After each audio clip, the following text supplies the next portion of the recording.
Well, I had two posters as a child, one on the back of my door that had a bunch of doors on it. It says, "Never stop knocking, the very next one might be the one that opens." And the other one has a man flying an old, original like Orville Wright airplane that said, you know, "Happiness is chasing your dreams," or something like that. My dad flew the airmail, and back then the mail was in the big green sacks, and I was only 3 and 4 years old flying with him, so they would load the Beech 18 up at night. We'd fly all the way from Mobile to Birmingham to Nashville, do the mail sort, go back. He passed away when I was 4. I actually, I do have the memories.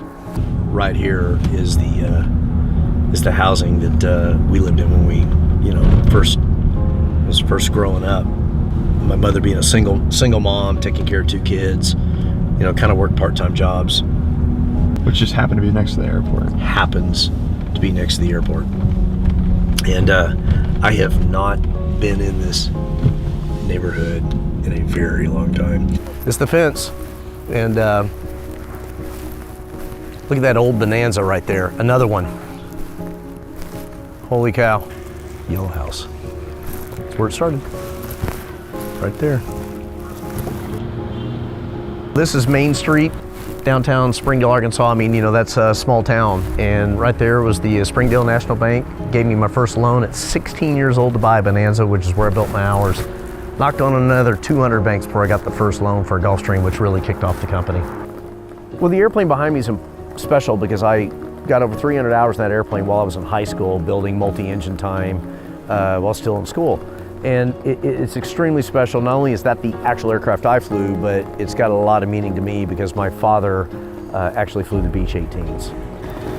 No, I always knew I wanted to be a pilot, like for a living, but I wanted to do something that made a difference. I like serving people, and so I always thought the general private aviation was really my path. The company really started because I'm flying rock bands. They would pick the aircraft because it was pretty, maybe not mechanically the best.